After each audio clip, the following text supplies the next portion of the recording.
This 5-year-old girl gave some provocative answers during her test. That one. I asked her about them later. How about you? Why do you want that skin color?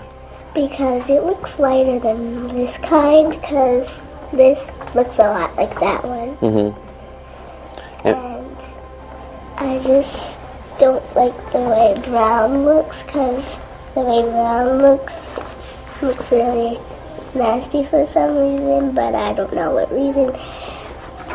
That's all. So you think it looks nasty? Well, not really, but sometimes. Sometimes. And Brielle, they asked what color adults don't like. Do you remember what you said? Which one? That's right, that's what you said. Why do you think adults don't like that color? Dark. Dark. And adults, you think adults don't like dark? Well, maybe some adults do, but maybe some of them don't. Let that sink in.